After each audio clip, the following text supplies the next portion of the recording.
Okay, सो बच्चे लोग चलिए स्टार्ट करते हैं टॉपिक को। आज का टॉपिक क्या है? तो लास्ट क्लास में हम लोग एडवर्टीजमेंट से रिलेटेड बात को पढ़े थे कि एडवर्टीजमेंट क्या होता है, एडवर्टीजमेंट किसको बोलते हैं, उसका क्या एडवांटेज है और क्या डिसएडवांटेज है। आपको पता ही है कि ये चैप्टर बहुत बड़ा चैप्टर है। अब बड़ा चैप्टर होने के कारण टॉपिक भी इसमें बहुत सारे हैं। तो चलिए ये चैप्टर को हम लोग आज खत्म करने का कोशिश करेंगे।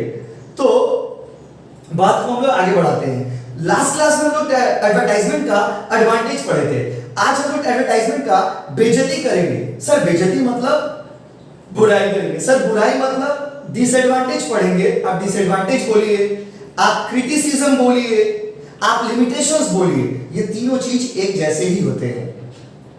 चलिए तो स्टार्ट करते हैं टॉपिक को कि एडवर्टाइजमेंट का क्या डिसएडवांटेज है, एडवर्टाइजमेंट का क्या लिमिटेशंस है। वो लिमिटेशंस को हम लोग पढ़ना स्टार्ट करते हैं। सबसे पहला बोला है it is impersonal communication less forceful. मतलब आपको उस दिन भी पढ़ाए थे एडवर्टाइजमेंट जो होता है वो इम्पर्सनल होता है। इम्पर्सनल मतलब पर्सन टू पर्सन कनेक्शन नहीं है। जैसे हम लोग जो अभी मोबाइल में जो पढ़ाई कर रहे हैं इसमें और जो कोचिंग में क्लास करते हैं दोनों में फर्क क्या बोले तो कोचिंग वाला जो क्लास होता है ना बाबू वो पर्सन टू पर्सन होता है, तो उसको ज्यादा इफेक्टिव होता है। और अभी जो हम मोबाइल के थ्रू पढ़ रहे वो इफेक्टिव तो है बट उतना ज्यादा नहीं जितना ज्यादा कोचिंग वाला क्लास होता है, क्योंकि वहां पे पर्सन टू पर्सन एक बॉन्डिंग होता है, पर्सन टू पर्सन एक रिलेशन होता है। आप समझ गए होंगे शायद वर्ड नहीं। तो देखिए पढ़ के सुनाते हैं क्या लिखा हुआ है। In advertisement there is no direct communication between the customer and marketer. The marketer assumes that the message is communicated. कोई डायरेक्ट कम्युनिकेशन तो है नहीं, कोई डायरेक्ट बातचीत तो होता नहीं है। तो जो सेलर होता है, जो मार्केटर होता है, वो ये मान लेता है कि मैसेज चला गया होगा, वो ये मान लेता है कि मेरा बात उस तक पहुंच गया होगा, वो ये मान लेता है, मतलब अज्यूम करता है। जैसे अगर रास्ते में हम पोस्टर लगा देते हैं तो हम ये मान लेते हैं कि मेरा पोस्टर जो है वो बहुत सारे लोगों ने देखा होगा, बट किसने देखा किसने नहीं देखा ये तो मुझे एक्चुअली पता नहीं। क्यों? क्योंकि डायरेक्ट कम्युनिकेशन नहीं है। But the audience or customers do not pay any attention to the impersonal message conveyed through the advertising। आप खुद सोचो ना, रास्ते में जो आप पोस्टर देखते हो कितने लोग होंगे? बहुत कम लोग आप लोगों में से ऐसे होंगे जो रास्ते पे खड़ा होकर के पोस्टर को पढ़ते हैं। अब उसमें भी एक दो जॉन्डिस केस वाला बच्चा लोग हैं, समझ रहे ना what do you mean by jaundice case? Jaundice case वाले दो चार बच्चे लोग रास्ता में खड़ा होकर के पोस्टर को पढ़ेगा कि पोस्टर में क्या लिखा हुआ है। उतना टाइम दोस्त किसी के पास नहीं है। जितना अच्छा कम्युनिकेशन पर्सन टू पर्सन होगा, जितना अच्छा बातचीत पर्सन टू पर्सन होगा, उतना अच्छा बातचीत रास्ते में दिए गए पोस्टर से या टेलीविजन के स्क्रीन पर आए हुए एडवर्टाइजमेंट से नहीं होगा। दूसरा, एडवर्टाइजमेंट इज लेस इफेक्टिव। फिर वही बात आ गया, एडवर्टाइजिंग इज लेस इफेक्टिव क्यों? क्योंकि ये वन वे कम्युनिकेशन होता है। सर वन वे कम्युनिकेशन मतलब समझाते हैं। टीवी के स्क्रीन पर आकर के आलिया भट्ट कहती है लक्स ब्यूटी सब सुंदरता का राज। अब अगर आपको कोई सवाल पूछना है आलिया भट्ट से तो क्या आप पूछ पाते हो? क्या आप बोल पाते कि आलिया दीदी रुकिए एक सवाल का जवाब दीजिए, क्या सच में लक्स साबुन लगाने से हम सुंदर हो जाएंगे? कुछ ऐसा सवाल आप पूछ पाते हैं कि आलिया भट्ट से? नहीं पूछ पाते हैं। पता है क्यों नहीं पूछ पाते हैं? क्योंकि टीवी के स्क्रीन पर वो आती है। तो ज्यादातर एडवर्टाइजमेंट जो होता है ना वो वन वे कम्युनिकेशन होता है। रास्ते में मान लीजिए आप कोचिंग का पोस्टर मारा हो, देखिए मान लीजिए कोचिंग का पोस्टर रास्ते में मार दिए। अब रास्ते में अगर आप कोचिंग का पोस्टर देख रहे हो तो अगर आपको कोई सवाल पूछना है तो उसके लिए तो आपको मेरे पास आना पड़ेगा। आप कोचिंग के पोस्टर से तो सवाल नहीं पूछेंगे ना कि अच्छा पोस्टर साहब हमको बताइए कोचिंग में एडमिशन कब से स्टार्ट होगा, या मेरा बीएसटीडी है, या मेरा इकोनॉमिक्स है, या मेरा कॉस्ट एंड टैक्स है। तो मैं ये बताना चाहता हूं कि ये लेस इफेक्टिव होता है, ये उतना ज्यादा इफेक्टिव नहीं होता है क्योंकि ये इम्पर्सनल भी है और वन वे कम्युनिकेशन भी है इसका। In advertising there is only one way of communication from seller only. सिर्फ सेलर बोलता है। रास्ते में पोस्टर मार दिया बात खत्म, टीवी पे एडवर्टाइजमेंट कर दिया बात खत्म। ऐसे नहीं होगा दोस्त। The marketer assumes that the message is communication is always more effective as in two-way communication. The customer gets chance to clarify his or her queries. Sometimes customers have many doubts regarding the use of product. These doubts can be clarified only when there is two-way communication. रास्ते में वही बताइए, जैसे आलिया भट्ट ने कहा कि भाई lux का साबुन यूज करिए। अब लक्स का साबुन यूज कब करेंगे, कैसे यूज करेंगे, साबुन के साथ और भी कोई क्रीम लगाना पड़ेगा या नहीं लगाना पड़ेगा, ये जानने के लिए ये सारे सवालों का जवाब आपको कब मिलेगा? जब कोई आदमी आपको बताए। तो वो जो एडवर्टाइजमेंट होता है ना, एडवर्टाइजमेंट में आपके सारे सवालों का जवाब नहीं मिल पाता है। क्यों? क्योंकि एडवर्टाइजमेंट वन वे कम्युनिकेशन होता है। अब भाई तारपरे अच्छे डिफिकल्टी इन मीडिया चॉइस आपको उस दिन पढ़ाई थे कि एडवर्टाइजमेंट में बहुत सारे ऑप्शन होते हैं कि हम फेसबुक पे एडवर्टाइज करें, हम व्हाट्सएप पे एडवर्टाइज करें, हम इंस्टाग्राम पे एडवर्टाइज करें, हम सरमार के पेपर में एडवर्टाइज करें, हम दैनिक जागरण हिंदी पेपर न्यूज़पेपर है उसमें एडवर्टाइजमेंट करें, हम टाइम्स ऑफ इंडिया में करें, हम टेलीग्राफ में एडवर्टाइज करें, या फिर हम टीवी के स्क्रीन पर एडवर्टाइज करें, या हम नापतोल मार्केटिंग में एडवर्टाइज करें, मतलब there are number of options. दोस्त एक चीज याद रखिएगा, choice is good, choice is good in life, but too much choice results in confusion. Choice अच्छा चीज है, बट चॉइस जब बहुत ज्यादा हो जाएगा ना तो वो कंफ्यूजन हो जाएगा। तो बहुत बार बिजनेसमैन कंफ्यूज होते हैं कि हम कौन सा चीज से एडवर्टाइज करें जिससे कि वो सारे लोगों तक पहुंच पाए। In advertising, हम पढ़ के सुना देते हैं, in advertising various media are available, each media has its own advantage and disadvantage, so the effectiveness of advertising depends to a great extent on the right choice of media। अब Facebook का अपना advantage है, अपना disadvantage है, अब रास्ते में poster मारेंगे उसका भी अपना एडवांटेज है, अपना डिसएडवांटेज है, वही चीज यहाँ पे बोला है। टीवी में जो एडवर्टाइजमेंट आता है उसका भी अपना एडवांटेज और अपना डिसएडवांटेज है। When choice of media is faulty or wrong, no matter how good the advertisement is, it will not reach the target customer। बहुत खूबसूरत सा लाइन बोला है, बोला whatever be the choice, आप कोई भी चैनल यूज करो, अगर आप कितना भी अच्छा मैसेज दो, अगर वो भेजने का तरीका सही नहीं है, सही मीडियम अगर आपने चूज नहीं किया, सही चीज, अगर एक बात बताइए, गांव देहात के लोगों को हम कोई मैसेज देना चाहते हैं, अब गांव देहात के लोगों को हम मैसेज देना चाहते हैं और हम एडवर्टाइज किससे करते हैं, हम मान लीजिए टीवी के स्क्रीन पर एडवर्टाइजमेंट देते हैं, जी टीवी पे एडवर्टाइजमेंट देते हैं, या आज तक में एडवर्टाइजमेंट देते हैं, या मान लीजिए कलर्स चैनल में एडवर्टाइजमेंट देंगे। तो गांव देहात के लोगों के पास तो केबल फैसिलिटी नहीं है, वो तो नहीं देख पाएंगे आपके एडवर्टाइजमेंट को। उसकी बताइए इनफ्लेक्सिबिलिटी क्यों? फ्लेक्सिबल मतलब जो चेंज होता है, और इनफ्लेक्सिबल मतलब जो चेंज नहीं होता है। एडवर्टाइजमेंट में दिया हुआ मैसेज चेंज नहीं होता। आप देखोगे टीवी जब भी खोलोगे, जब भी आलिया भट्ट आएगी, जब भी लक्स का एडवर्टाइजमेंट आएगा, एक ही मैसेज रहेगा, लक्स ब्यूटी सोप सुंदरता का राज। जब भी माउंटेन ड्यू का एडवर्टाइजमेंट होगा, एक ही स्लोगन सुनाई देगा आपको, डर के आगे जीत है। लोगों के हिसाब से मैसेज चेंज नहीं होता है। अगर मैं रास्ते में एक पोस्टर मार दिया कि कॉमर्स से डिवीजन एडमिशन गोइंग ऑन, वो मैसेज तो फिक्स रहेगा ना दोस्त, वो मैसेज तो चेंज नहीं होगा रोज रोज। तो याद रखिएगा, एडवर्टाइजमेंट में किया गया मैसेज, एडवर्टाइजमेंट के द्वारा किया गया मैसेज जनरली इनफ्लेक्सिबल होता है। इनफ्लेक्सिबल मतलब जनरली चेंज नहीं होता है। अगला है लैक ऑफ फीडबैक, इसको पढ़ लेते हैं ऊपर वाला को। It's very difficult to change advertisement as companies use standardised message which can not be change according to the need of the customers.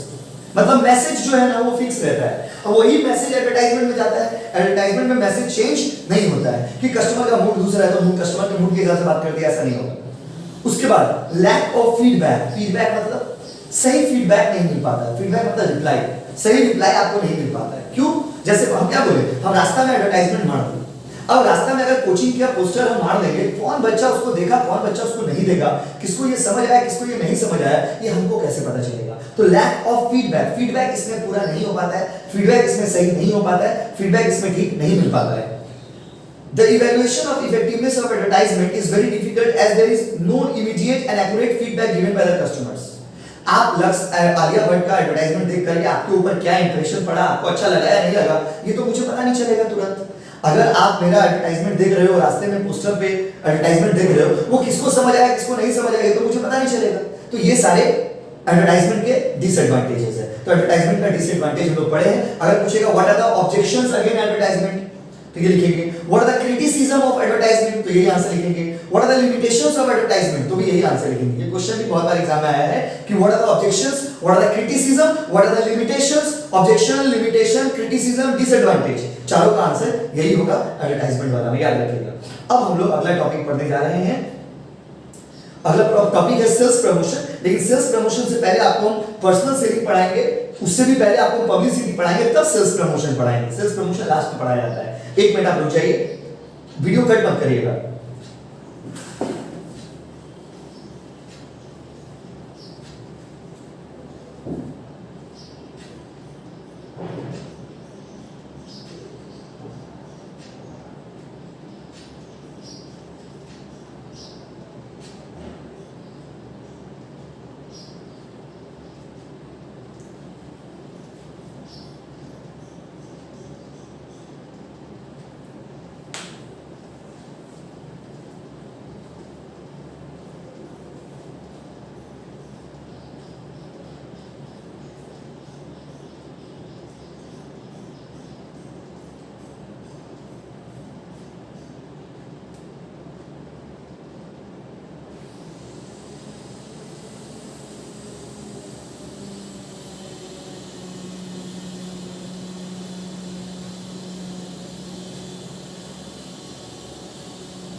चलिए, so back to the topic. एक topic हम लोग कंप्लीट किए। तो क्या बोले हम, पहले एडवर्टाइजमेंट पढ़ाए आपको, फिर पब्लिसिटी पढ़ाएंगे, पब्लिसिटी के बाद आपको पर्सनल सेलिंग पढ़ाएंगे और फिर सेल्स प्रमोशन पढ़ाएंगे। तो नोट्स में पहले सेल्स प्रमोशन, उसको हम बाद में पढ़ेंगे। चलिए, तो मैं सबसे पहले आता हूं पेज नंबर 89 में। आ जाइए। पेज नंबर 89 में एक टॉपिक है, छोटा सा टॉपिक है, पब्लिसिटी। पब्लिसिटी क्या होता है, थोड़ा सुनिएगा ध्यान से। देखिए दोस्त, एडवर्टाइजमेंट का मतलब भी होता है प्रोडक्ट के बारे में इंफॉर्मेशन देना, और पब्लिसिटी का मतलब भी होता है किसी के बारे में बताना। लेकिन एडवर्टाइजमेंट और पब्लिसिटी में एक फर्क है।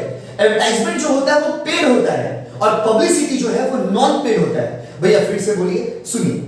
अगर मान लीजिए आलिया भट्ट टीवी के स्क्रीन पर आ करके लक्स साबुन के बारे में बताती है, तो वो हमसे पैसा लेती है दोस्त, तो वो एडवर्टाइजमेंट हो गया। लेकिन पब्लिसिटी क्या होता है, तो publicity is an art. Publicity is an art of getting popular और गेटिंग पब्लिकली फेमस। पब्लिसिटी मतलब पब्लिक के बीच में फेमस होना without paying even a single penny. एक रुपया, एक पैसा भी खर्च नहीं करेंगे, और जब लोग मेरा तारीफ करते हैं ना, उसको पब्लिसिटी बोलते हैं। मतलब क्या हो गया, एडवर्टाइजमेंट मतलब अपने आप का तारीफ करना। हम खुद का तारीफ करते हैं। एडवर्टाइजमेंट, बड़ा बड़ा पोस्टर मार दिए, the best coaching in India, the best coaching in India, the best coaching centre in the world, मतलब एडवर्टाइजमेंट हो गया।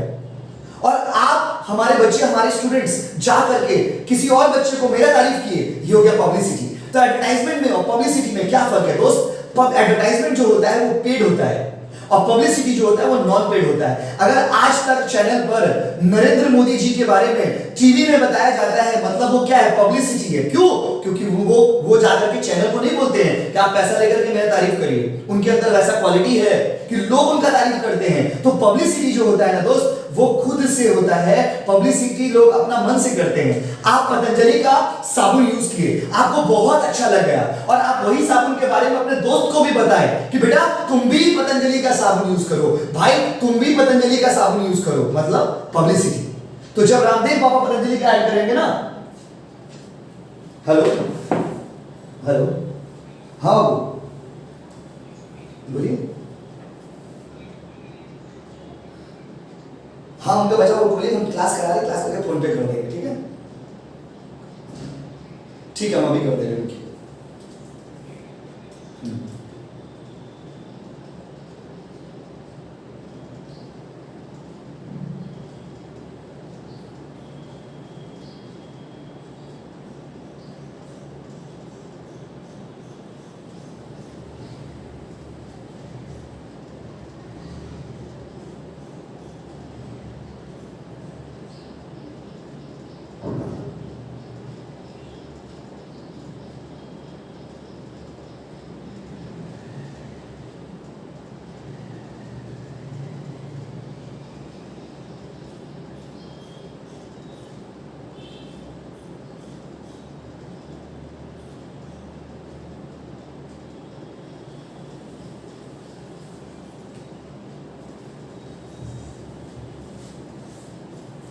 Okay, sorry my dear students, बार बार जाना पड़ रहा बिकॉज आप लोग का एक बुक का काम हो रहा है।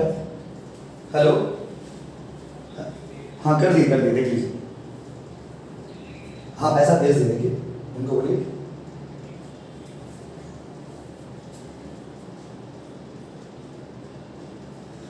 Okay my dear students, so let's proceed. तो बात कर रहे थे पब्लिसिटी का। तो दोस्त, एडवर्टाइजमेंट और पब्लिसिटी में क्या फर्क है? तो एडवर्टाइजमेंट जो होता है वो पैसा दे करके खुद के बारे में आप पब्लिक को बताते हो, और बहुत बार तो ऐसा होता है कि आप अंट जो सो बोल देते हो, वो एडवर्टाइजमेंट है। और पब्लिसिटी क्या होता है? जब आपका तारीफ कोई और करे, उसको पब्लिसिटी बोलते हैं। मतलब आप अगर किसी का तारीफ करते हो बिना पैसा लेकर के, वो पब्लिसिटी होता है। जब आप किसी और के बारे में बताते हो बिना पैसा लिए हुए, वो पब्लिसिटी होता है। मतलब अगर पतंजलि का एडवर्टाइजमेंट रामदेव बाबा आकर के टीवी के स्क्रीन पर करते हैं, तो वो एडवर्टाइजमेंट हो गया। लेकिन अगर पतंजलि प्रोडक्ट यूज करने के बाद मुझे अच्छा लगता है, और मैं आपको आकर के कहता हूं कि भाई आप भी पतंजलि यूज करिए, तो ये पब्लिसिटी होता है। तो देखिए पढ़ते हैं क्या लिखा हुआ पब्लिसिटी में। आइए बाबू, पब्लिसिटी के बारे में क्या लिखा हुआ, आइए पढ़ते हैं। चलिए, मिल गया। अच्छा, apart from four major elements of marketing mix, another important tool of marketing is maintaining publicities. In simple word, publicities mean maintaining public relation with the public. By maintaining public relation, companies create goodwill. Publicity से goodwill बनता है, publicity से आपका reputation बनता है। और याद रखिएगा पब्लिसिटी नॉन पेड होता है। नॉन पेड मतलब पब्लिसिटी के लिए आपको पैसा देना नहीं पड़ता है, और जिसका पब्लिसिटी जितना ज्यादा उसका क्रेडिबिलिटी उतना ज्यादा। क्रेडिबिलिटी मतलब उसके ऊपर लोगों का विश्वास उतना ज्यादा। अगर मैं अपना तारीफ खुद से करूंगा तो शायद आपको ट्रस्ट नहीं होगा, और अगर हमारा तारीफ कोई और करेगा तो आपको उनके शब्दों पे ज्यादा ट्रस्ट होगा। तो एडवर्टाइजमेंट और पब्लिसिटी में ज्यादा विश्वास लोग पब्लिसिटी पे करते हैं। एडवर्टाइजमेंट पेड होता है, पब्लिसिटी फ्री ऑफ कॉस्ट होता है। ये था पब्लिसिटी का मतलब। और पब्लिसिटी हम लोग करते हैं, जो जितना पब्लिसिटी करेगा उसका रेपुटेशन, उसका गुडविल उतना ज्यादा होगा। अब आते हैं पर्सनल सेलिंग। पर्सनल सेलिंग क्या होता है सुनिए बाबू। पर्सनल सेलिंग का मतलब होता है, पर्सनल सेलिंग का मतलब होता है selling the product person to person. Person to person मतलब देखिए बात समझिए, जब आप किसी मॉल में जाओगे या जब आप बड़े बड़े शोरूम में जाओगे तो वहां पे क्या होगा ना, गाड़ी का शोरूम में या फ्रिज लेने जाओगे या एसी लेने जाओगे या टीवी लेने जाओगे तो आप देखोगे कि वहां पे एक भैया या दीदी खड़े रहते हैं।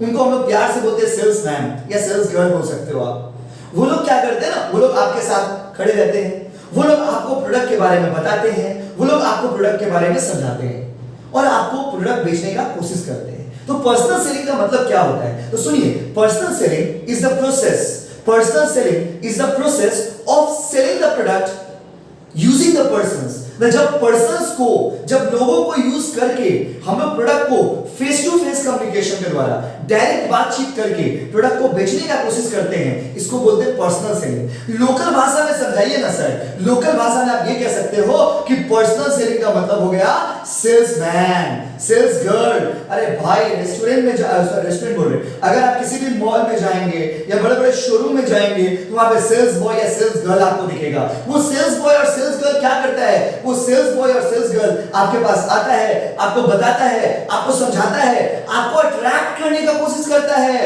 आपको अट्रैक्ट करने का कोशिश करता है कि आप प्रोडक्ट खरीदे। तो पर्सनल सेलिंग का मतलब होता है selling the product using the person face to face.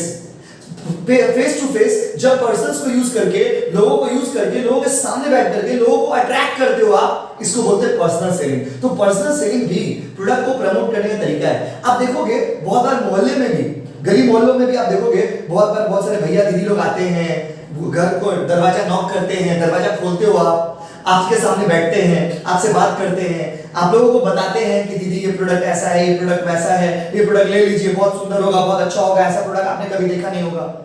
वो लोग जो करते हैं ना, इसको बोलते हैं पर्सनल सेलिंग। तो personal selling means selling the product using the persons by creating the face to face relationship. Face to face relation के द्वारा जब आप प्रोडक्ट को बेचते हो, सामना सामनी बैठ करके जब आप प्रोडक्ट को बेचते हो, इसको हम लोग पर्सनल सेलिंग कहते हैं। देखते हैं क्या लिखा हुआ है नोट्स में। Personal selling means selling personally. Personally मतलब वन टू वन रिलेशन। देखिए एडवर्टाइजमेंट क्या है, सबके लिए मास कम्युनिकेशन है, टीवी के स्क्रीन पर आ गया, सबको बोल दिया। पब्लिसिटी क्या है, फ्री ऑफ कॉस्ट। अगर कोई और आपका प्रोडक्ट का तारीफ करेगा तो वो पब्लिसिटी है। लेकिन पर्सनल सेलिंग क्या है, पर्सन टू पर्सन, एक एक करके कस्टमर के पास जाएंगे, कस्टमर के पास बैठेंगे, कस्टमर से बात करेंगे, कस्टमर को समझाएंगे और कोशिश करेंगे कि कस्टमर को अट्रैक्ट कर सके। This involves face-to-face interaction between the seller and buyer for the purpose of sale. सामान को बेचने के लिए जब सेलर और बायर फेस टू फेस मिलते हैं, इस प्रोसेस को हम लोग बोलते हैं पर्सनल सेलिंग। अच्छा, पर्सनल सेलिंग जो आदमी करता है उसको सेल्समैन बोलते हैं। सेल्समैन बोलिए या सेल्स गर्ल बोलिए, लड़का होगा तो सेल्समैन, लड़की होगी तो सेल्स गर्ल। अब एग्जाम में क्वेश्चन आया है बहुत बार कि what are the qualities of a good salesman. एक अच्छा सेल्समैन का क्वालिटीज क्या होता है। अगर आप एक अच्छा सेल्समैन बनना चाहते हो, एक अच्छा सेल्समैन आप कैसे बन सकते हैं, ये जो आपको मैं अभी बताने जा रहा हूं ना, ये सुनना बहुत जरूरी है। एक अच्छा सेल्समैन बनने के लिए क्वालिटी चाहिए, जो क्वालिटीज मैं अभी आपको बताऊंगा। एक अच्छा लीडर बनने के लिए भी ये क्वालिटी चाहिए, और एक अच्छा पर्सन बनने के लिए भी ये सारा क्वालिटी चाहिए, और एक अट्रैक्टिव पर्सनैलिटी, अपना पर्सनैलिटी आपको बढ़ाना है तो आपको ये सारा क्वालिटी अपने आप अंदर रखना होगा। अगर ये क्वालिटीज आपके अंदर आ गए दोस्त, तो ट्रस्ट मी पूरा दुनिया आपका दीवाना है। जो क्वालिटीज मैं अभी बताने जा रहा हूं, अगर ये क्वालिटीज आपके अंदर आ गया तो ट्रस्ट मी पूरा दुनिया आपका दीवाना हो जाएगा। बोलेगा यार क्या इंसान है, क्या पर्सनैलिटी है इस व्यक्ति का। तो सेल्समैन का जो क्वालिटी होता है ना दोस्त, वो क्वालिटी मैं आपको अभी पढ़ाने जा रहा हूं। तो चलिए, सबसे पहला क्वालिटी है फिजिकल क्वालिटी। फिजिकल क्वालिटी मतलब हम एक एक पॉइंट पढ़ेंगे और उसको डिटेल में आपको समझाएंगे। अ salesman must have good health and pleasing personality. ध्यान सुनिए, बोला एक सेल्समैन का शरीर अच्छा होना चाहिए, रोगा इंसान नहीं होना चाहिए। रोगा इंसान समझते हैं ना बाबू, रोगा है, बीमारियां है, बैठा हुआ है, ऐसा नहीं। एक सेल्समैन जो होना चाहिए, उस सेल्समैन का must have good health.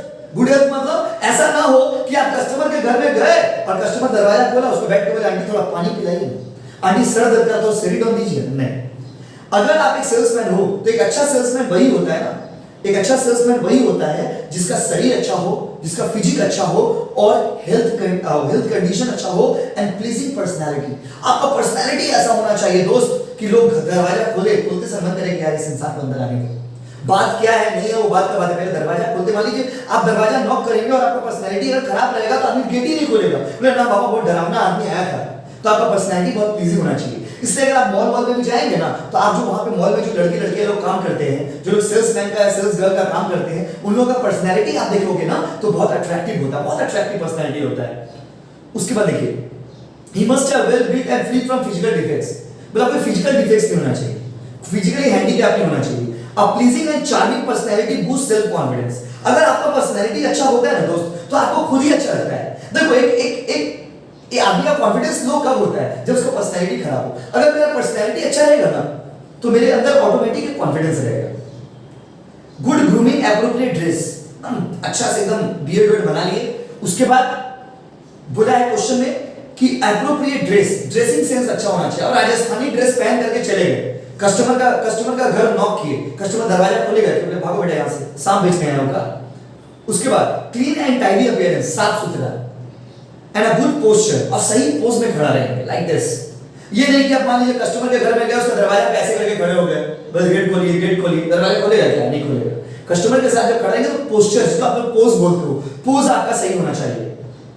Will go long way in creating first impression, क्योंकि जब आप कस्टमर के पास जाते हो तो आपका इंप्रेशन सही रहना चाहिए। More importantly, a salesman must always have a cheerful smile on his face। आपके चेहरे पे हमेशा एक स्माइल होना चाहिए। स्माइल समझते हैं ना? स्माइल और हंसी में फर्क होता है। स्माइल मतलब प्यार से ऐसे मुस्कुरा दें, और हंसी मतलब जोर जोर से कस्टमर दरवाजा खोला, हंसते जा रहे, ऐसा नहीं होना चाहिए दोस्त। तो एक अच्छा सेल्समैन बनना है, एक अच्छा पर्सन बनना है, एक अच्छा लीडर बनना है, ये सारा पर्सनालिटी आपके लिए जरूरी है दोस्त। पर्सनालिटी में क्या क्या बात हम लोगों ने कहा कि फिजिकल क्वालिटी बहुत मैटर करता है किसी भी अच्छे लीडर का, किसी भी अच्छे सेल्समैन का, भी आप कह सकते हैं किसी भी अच्छे पर्सनालिटी पर्सन का। फिजिकल क्वालिटी में आपका ड्रेसअप अच्छा होना चाहिए, आपका बहुत वेल ड्रेसअप होना चाहिए, आपका चीयरफुल स्माइल होना चाहिए, आप बहुत ही सुंदर वे में आपका अपीयरेंस होना चाहिए, देख के लगे कि हाँ कोई आदमी मेरे दरवाजा पे आया है। ये पहला क्वालिटी है। दूसरा है सोशल क्वालिटी। देखिए सोशल क्वालिटी मतलब कैसे आप लोगों से जुड़ते हो। देखिए इसमें पढ़ते हैं, अ salesman must have good manners, courtesy in dealing with the customer. एक सेल्समैन का मैनर अच्छा होना चाहिए। कस्टमर से बात कर रहा ते बे करके बात कर रहे नहीं, कस्टमर से आप करके बात करेंगे आप। The practice of greeting and thanking customers, customer को अच्छा नहीं लगा फिर भी thank you so much, it's called attitude. Using polite expressions are necessary for success in personal selling। Life में सक्सेसफुल होना है, कस्टमर को अट्रैक्ट करना है, तो पोलाइट एक्सप्रेशन यूज करिए। थैंक यू बोले थैंक यू सो मच, ऐसे करके बोल दे, एकदम एटीट्यूड में बोल रहे थैंक यू, ऐसे नहीं होगा दोस्त, प्यार से थैंक यू सो मच। उसके बाद He should not be shy or reserved but an extrovert and a good listener। बहुत खूबसूरत सा बात बोला है। बोला आप जब किसी कस्टमर के घर में जाएंगे तो आप शाई नहीं होंगे। शाई मतलब शर्मा रहे हैं, शर्मा रहे मतलब कस्टमर के घर में गए, कस्टमर के पास बैठे, कस्टमर बोला बोलिए क्या बात है, बोला नहीं हमको लाज लग रहा है, ऐसे नहीं बोलेंगे। कस्टमर के घर में जाएंगे तो हम खुल करके बात करेंगे और प्यार से सुनेंगे कि कस्टमर क्या कहता है। देखिए he should not be shy or reserved but an extrovert and a good listener। extrovert मतलब फ्रीली बात करेंगे, खुल के बात करेंगे और अच्छा से सुनेंगे कस्टमर की बात को। कस्टमर के घर में लजाएंगे नहीं, शर्माएंगे नहीं, याद रखिएगा। He must have the ability to say the proper things and do the right thing without offending others। आपके अंदर बोलने का क्षमता होना चाहिए, बात करने का क्षमता होना चाहिए, और आपके अंदर ये क्षमता होना चाहिए कि आप छोटे-छोटे बात पे गुस्सा ना हो, एग्रेशन में ना आ जाए। अगला है मेंटल क्वालिटीज। देखिए फिजिकल क्वालिटीज, सोशल क्वालिटीज और मेटाफिजिकल क्वालिटी में उसका स्ट्रक्चर कैसा होगा, उसका पैटर्न कैसा होगा, उसका ड्रेसिंग सेंस कैसा होगा। सोशल क्वालिटीज में वो कैसे जुड़ेगा लोगों से, और मेंटल क्वालिटीज का मतलब होता है कि आपका माइंड कैसा है, गुस्सा तो नहीं हो जाते हो आप छोटी-छोटी बातों पर। देखिए पढ़ते हैं, A good salesman must have a high degree of intelligence। भाई ब्रिलियंट होना चाहिए दोस्त। कोई भी आदमी राम संग या तू न तू जाकर के बोलेगा हम सेल्समैन बन जाएंगे, क्योंकि आप देखते होंगे जब आप लोग कोई सामान खरीदने आते हो तो आप कितना सारा सवाल आप पूछते हो और सारा सवाल का जवाब वो भैया या दीदी जो सेल्स काउंटर पे रहते हैं वो आपको बता देते हैं। इनिशिएटिव एंड फोरसाइट, फोरसाइट मतलब दूरदर्शी होना चाहिए, दूर की चीजों को सोच सकता हो ऐसा होना चाहिए। He must be intelligent and imaginative enough to understand the customer quickly and read his mind accurately. आपके अंदर ये कैपेबिलिटी होना चाहिए कि आप कस्टमर के दिमाग में क्या चल रहा है उसको आप समझ पाते हो। Salesman must have two basic quality, empathy and ego drive. Empathy मतलब आप सोचो कि अगर आप कस्टमर रहते, empathy शब्द का मतलब होता है whenever you talk to someone, put yourself into the shoes of others. मतलब whenever you talk to someone, put yourself into the shoes of others. It simply means कि जब आप कस्टमर से बात करेंगे तो आप सोचेंगे कि अगर हम कस्टमर का जगह पे रहते तो हम क्या करते। मान लीजिए कोई मोटा कस्टमर, कोई मोटा है, शरीर से मोटा है, उसको कोई ड्रेस लेना है तो हम क्या बोलते हैं कि आजकल आप देखते होंगे दुकान पे आते होंगे तो सेल्समैन लोग क्या बोलते हैं कि आजकल आप लोग जैसा बॉडी का ही तो डिमांड है, जबकि उसको भी पता है कि बेटा मोटा है लेकिन आपका तारीफ कर रहा है। क्या तारीफ कर रहा है? बोला ऐसे ही मोटा मोटा आदमी लोग का ही तो डिमांड है, मोटा शब्द यूज नहीं करेगा वो। आपको क्या बोलेगा? बोलेगा ऐसे ही फिजिक्स तो चाहिए सर, आपका बॉडी मानना पड़ेगा सर, क्या बॉडी आपका। ये होता है सेल्समैन का quality. Empathy means he must have the ability to understand the problem from customer's point of view. उसके अंदर ये एबिलिटी होना चाहिए कि वो सोच सके कि कस्टमर का क्या प्रॉब्लम होगा। अगर हम कस्टमर की जगह पे रहते तो हम क्या बिहेव करते, आप क्या सोचते। देखिए, ego drive means salesman must pursue sale not just for money but for recognition, personal success. और सेल्समैन के अंदर ईगो नहीं होना चाहिए। ईगो नहीं कि बस हमको जाना है, पैसा कमाना है, जाना नहीं। आपको ये भी सुनना है कि हमको सामान बेचना भी है, एक अच्छा बॉन्डिंग भी बनाना है और हमको लॉन्ग टर्म में बिजनेस करना है, हमको पहचान बनाना है। A good salesman must have presence of mind and good common sense. एक अच्छा सेल्समैन का थोड़ा कॉमन सेंस भी ठीक होना चाहिए, बुद्धिमान होना चाहिए। अब छोटे छोटे चीज में बुद्धि नहीं दिखा रहा, इडियट नहीं होना चाहिए। मतलब कस्टमर के घर में गया, कस्टमर मास्क लगा करके है, उसको बोल रहा है क्या आप मास्क लगाए हैं क्या, तो कस्टमर भी क्या सोचेगा, बेवकूफी है बेटा। एक आदमी जब चेहरा पे मास्क लगा करके तो मास्क ही ना दिख रहा आपको, आपको क्या दिख रहा है, हेलोजन दिख रहा है, बताइए। बात समझ रहे ना? मतलब वो ऐसा इडियोटिक बिहेवियर नहीं करना है जैसे आपके मित्र लोग, आपके दोस्त लोग करते हैं कि स्कूल का बैग लेके बोले स्कूल जा रहे हो क्या, तो तुमको क्या डांस करते हुए दिख रहे, बात समझ रहे ना? तो वैसा कॉमन सेंस रहना चाहिए लोगों के पास। अगला है टेक्निकल क्वालिटी। टेक्निकल क्वालिटी मतलब आपके अंदर जो चीज आप बेच रहे हो उस चीज का आपके पास कंप्लीट नॉलेज होना चाहिए। वो चीज कब बना है, कहां बना है, किस डेट में बना है, उसका क्या यूजेस है, क्या एडवांटेज है, क्या डिसएडवांटेज है। The salesman must have full technical knowledge about the product. इसके अलावा भी बहुत सारी क्वालिटीज है जो यहाँ पे लिखा है, मैं आपको पढ़ के सुनाता हूँ। 6 मार्क्स का पूछेगा, पूरा लिख दीजिएगा। अ salesman must have good power of memory and observation. एक सेल्समैन का अच्छा पावर होना चाहिए, मेमोरी होना चाहिए, सेल्समैन का ऑब्जर्व करने का क्षमता होना चाहिए। असल गजनी प्रॉब्लम नहीं होना चाहिए। गजनी प्रॉब्लम मतलब कस्टमर के घर में गए, बैठ के बोला मैं कहां हूं, ऐसा नहीं होना चाहिए।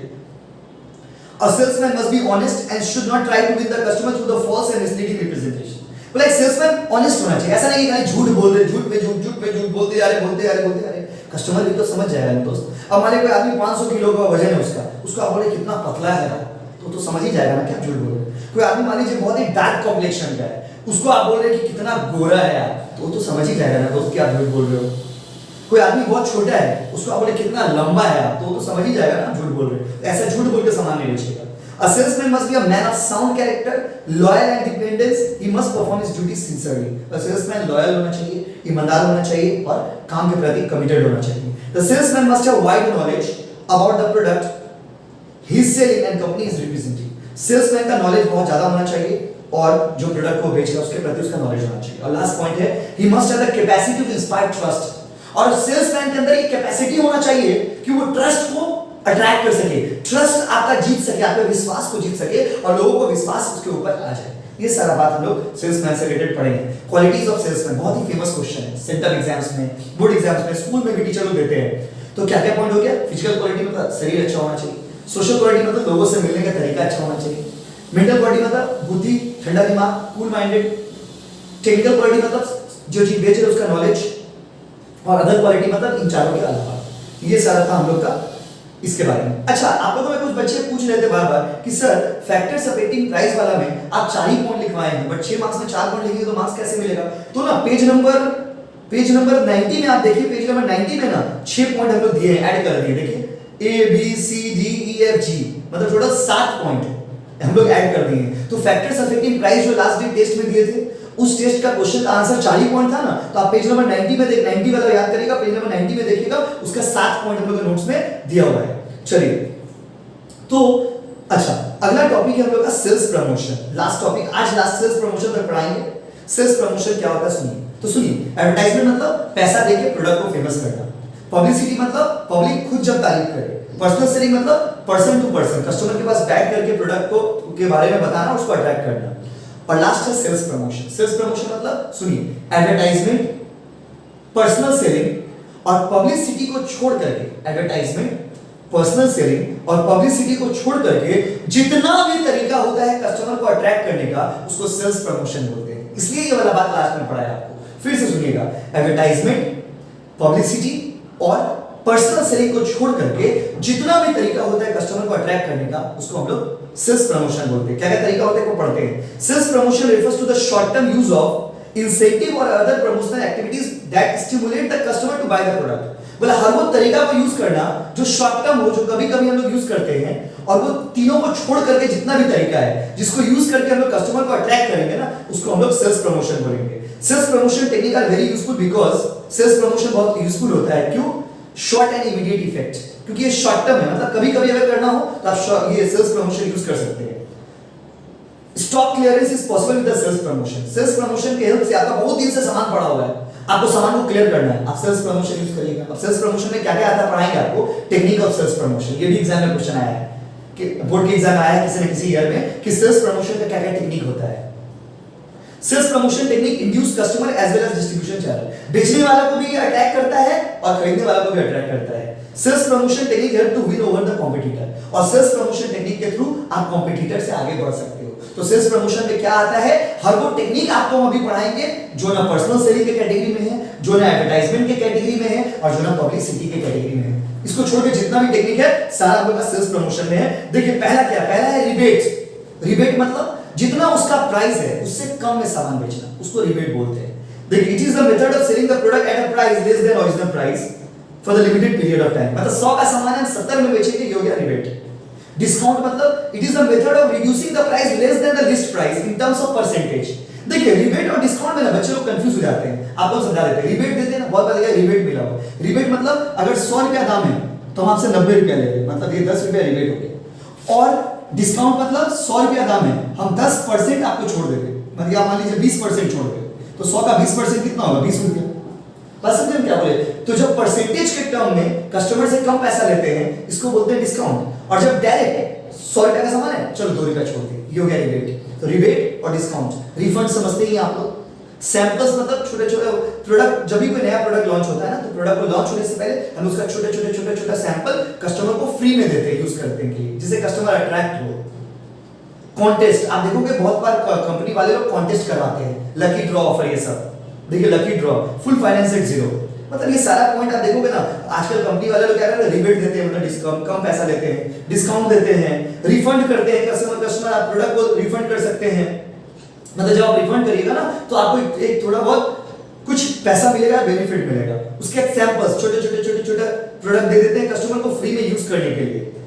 फ्री सैंपलिंग को बोलते हैं, फ्री ऑफ कॉस्ट कस्टमर को बांटना। कॉन्टेस्ट, कस्टमर के बीच में बहुत सारा कंपटीशन, आप देखोगे बॉर्नविटा कंपटीशन करवाता है, बहुत सारा बच्चों लोग का टेस्ट लेते हैं, ड्राइंग कंपटीशन करवाते हैं। लकी ड्रॉ ऑफर समझते ही है, जितना आपने सामान खरीदा सबको एक कूपन दे दिए, कूपन देने के बाद लोग का क्या होगा, लकी ड्रॉ होगा। लकी ड्रॉ होगा मतलब उसमें से कोई एक आदमी जिसका सेम नंबर आएगा उसको गिफ्ट दिया जाएगा। और लास्ट पॉइंट है फुल फाइनेंस एट 0%, मतलब बहुत सारे कंपनी ऐसे हैं जो इंटरेस्ट नहीं लेते हैं, बिना इंटरेस्ट का आपको प्रोडक्ट दे देंगे और आपको कोई डाउन पेमेंट नहीं करना पड़ेगा, बस आप इंस्टॉलमेंट में पैसा दे देना। तो इन सब चीजों को करके आजकल कंपनी लोग क्या कर रहे हैं, प्रोडक्ट को, कस्टमर को अट्रैक्ट कर रहे हैं और ज्यादा से ज्यादा सामान को बेच पा रहे हैं। तो क्या क्या बोलिए एक बार शॉर्ट में सुनिए। एडवर्टाइजमेंट मतलब पैसा देके प्रोडक्ट के बारे में बताना।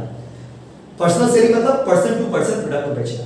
सेल्स प्रमोशन मतलब पब्लिसिटी मतलब फ्री में अपना प्रचार करवाना। अगर कोई आदमी आपका तारीफ करे, दूसरा आदमी आपका तारीफ करे, पब्लिक आपका तारीफ करे, तो वो पब्लिसिटी है। और सेल्स प्रमोशन मतलब एडवर्टाइजमेंट को छोड़ के, पर्सनल सेलिंग को छोड़ के, पब्लिसिटी को छोड़ के जितना भी टेक्निक है सारा सेल्स प्रमोशन में आता है। Thank you so much.